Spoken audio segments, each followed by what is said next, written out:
اب آئیے میں ایک ایسی عظیم ہستی تک پہنچنے کی جسارت کر رہا ہوں جو یقیناً محتاج تعارف نہیں ہے۔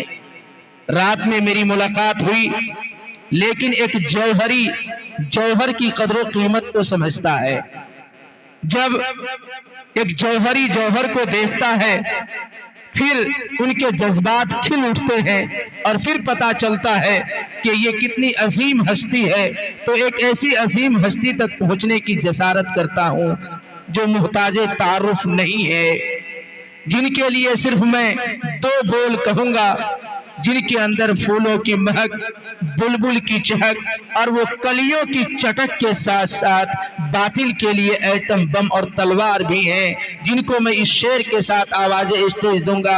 اے میرے محترم چلے آئیے، اے میرے محترم چلے آئیے، ہو نگاہ کرم چلے آئیے، اور وہ دل میں درد ہے بے قراری کا، دل میں درد ہے بے قراری کا، ہماری آنکھیں ہیں نم چلے آئیے۔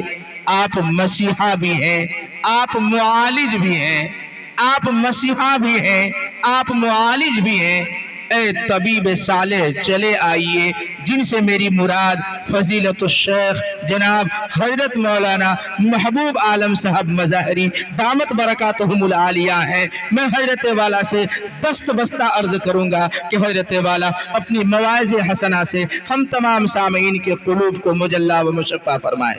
الحمدللہ وحدہ والصلاة والسلام على من لا نبی بعدہ، اما بعد، قال اللہ تبارک وتعالی فی القرآن المجید والفرقان الحمید، اعوذ باللہ من الشیطان الرجیم، بسم اللہ الرحمن الرحیم، قضى ربك ألا تعبدوا إلا إياه وبالوالدين إحسانا إلى آخر الآية. وقال النبي صلى الله تعالى عليه وسلم: لا يؤمن أحدكم حتى أكون أحب إليه من والده وولده والناس أجمعين، أو كما قال النبي صلى الله عليه وسلم. محترم بزرگوں، دینی بھائیوں،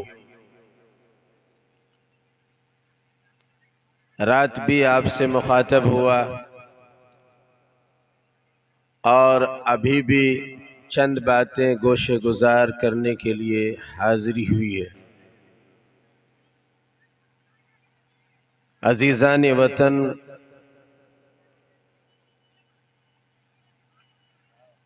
ماحول و معاشرے کو سامنے رکھتے ہوئے اور ملک کے سیاسی تمام وہ سارے قوانین جو ہم سب پہ لا آف انڈیا کے تحت جب سے یہ دیش آزاد ہوا اور 3 سال کے عرصے میں ہمارا قانون بنا، 299 آدمی کے سگنیچر کے ساتھ یہ دستاویز تیار ہوا جس کو ہم لا آف انڈیا کہتے ہیں، جو 510 دفعات پہ مشتمل ہے، اور اس میں ہر ایک مذاہب کے ماننے والے کو اس کے اپنے اپنے مذاہب کے مطابق پوری آزادی کے ساتھ زندگی گزارنے کے لیے اس میں درج ہے۔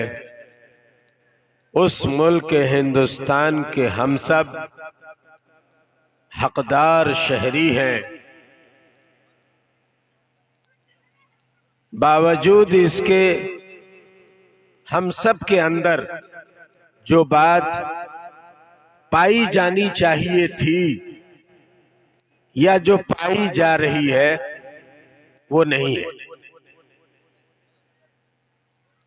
وجہ صرف اور صرف یہ ہے کہ ہم نے اپنا کام چھوڑ دیا، اس وجہ سے نتیجہ ہم سب کے برعکس ہوتا چلا گیا۔ ابھی آپ نے جلسہ سجایا، علماء کرام کو تحریم کے ساتھ، اکرام کے ساتھ، احترام کے ساتھ بلوایا، اور ماشاءاللہ اچھے انداز سے جلسے کے جو نتائج ہو سکتے ہیں وہ سامنے ہیں۔ ہجرتوں کا زمانہ بھی کیا زمانہ ہے، بہت خوب، ہجرتوں کا زمانہ بھی کیا زمانہ ہے، ہجرتوں کا زمانہ بھی کیا زمانہ ہے، انہی سے دور ہیں جن کے لیے کمانا ہے۔ بہت خوب۔ پردیس میں رہتے ہیں نا بچے، ہجرتوں کا زمانہ بھی کیا زمانہ، ہجرت کہتے ہیں دوری کو، کمانے کے لیے بیٹا کہاں گیا، پنجاب، دلی یا قطر، دبئی وغیرہ، جہاں بھی گیا، بچہ دور ہے، آدمی دور ہے۔ ہجرتوں کا زمانہ بھی کیا زمانہ ہے، انہی سے دور ہے جن کے لیے کمانا ہے۔ خوشی کی بات ہے کہ گھر سے فون آیا ہے، خوشی کی بات ہے کہ گھر سے فون آیا ہے،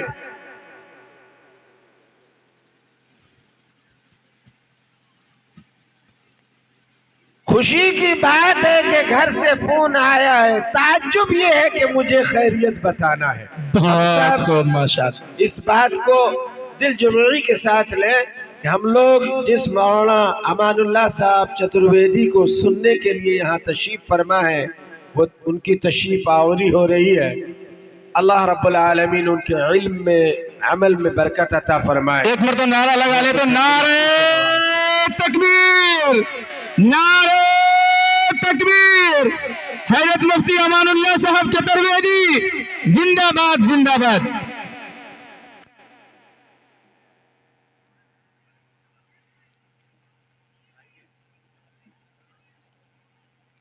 اسی سلسلے سے ایک بات عرض کر دوں، من طلب العلا سحر اللیالی،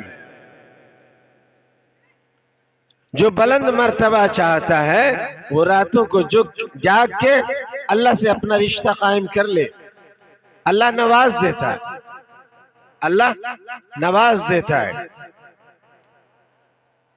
اور آپ نے یہ بھی سنا ہوگا، میری باتوں میں صرف نصیحت ہوتی ہے، اپنی ذات کو پہلے مخاطب کرتا ہوں پھر سامعین کو۔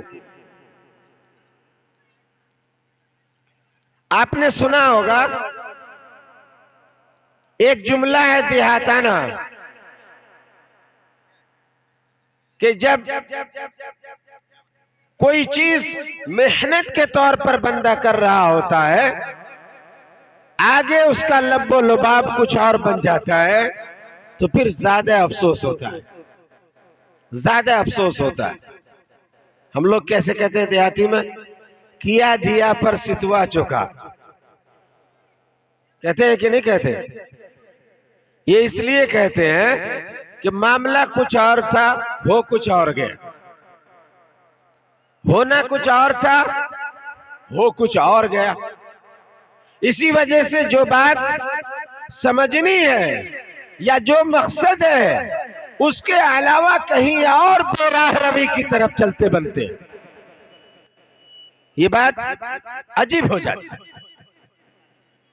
اس سے اپنے آپ کو بچائیے اور اپنے ماحول میں تغیر لائیے، تبدل لائیے، چینجنگ لائیے، انشاءاللہ اپنی زندگی بھی بدلے گی اور آپ دوسروں کے لیے بھی سبق بن جائیں گے۔ میں دو چند باتیں کہنے کے لیے حاضر ہوا ہوں آپ لوگوں کے اصرار پہ۔ میں پہلی بات یہ عرض کرنا چاہتا ہوں، جو میں نے خطبے میں بھی تلاوت کیا، 15واں پارہ ہے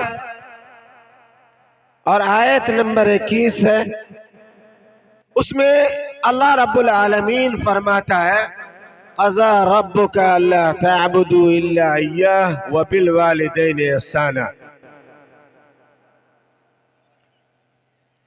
اللہ نے پوری تفصیل بیان فرمائی، پوری تفصیل بیان فرمائی۔ ہم تو ایسے ہی بول دیا کرتے ہیں، لیکن اگر کسی بات کو سمجھنا ہے تو اس کی جڑ میں، اس کی تہ میں پہنچنا پڑے گا۔ ایک بے جان نطفہ، اللہ کی کیا مصلحت ہے کہ اللہ شوہر کے ذریعے سے بیوی کے رحم میں ایک بے جان نطفہ ڈلواتا ہے، اور اس کے نتیجے میں ایک انسان پوری شکل میں تیار ہوتا ہے اللہ کی قدرت سے، اور وہ بچہ 9 مہینے پیدا ہوتا ہے بن کے مکمل انسان۔ آپ غور کیجئے، سر کے بال سے لے کے پیر کے ناخن تک، آنکھیں، کان، ناک، چہرہ، دونوں ہاتھ، اس کے اندر انگلیاں، بازو، پورے، ناخن، پیر، گھٹنے، اس کی انگلیاں، ہر چیز صحیح و سالم ہے۔